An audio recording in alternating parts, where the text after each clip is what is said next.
সোজা কথা, সংক্ষিপ্ত কথা, চূড়ান্ত কথা, শেষ কথা, মিজান আবার আসবে, বিজয়ীর বেশে আসবে।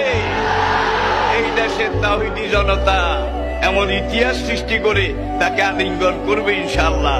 সেই সমাবেশই দূরে নয়।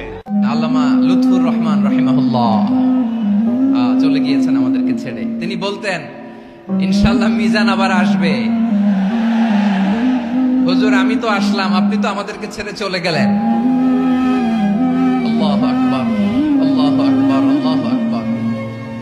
গলায় কোনো সুর ছিল না, সুর দিয়ে কথা বলতেন না, কিন্তু এত চমৎকার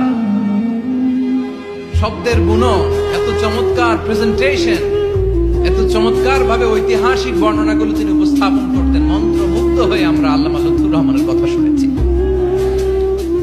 আমরা হযরতুল আল্লামা লুৎফুর রহমান রাহিমাহুল্লাহর জন্য এই বিশাল ময়দান থেকে দোয়া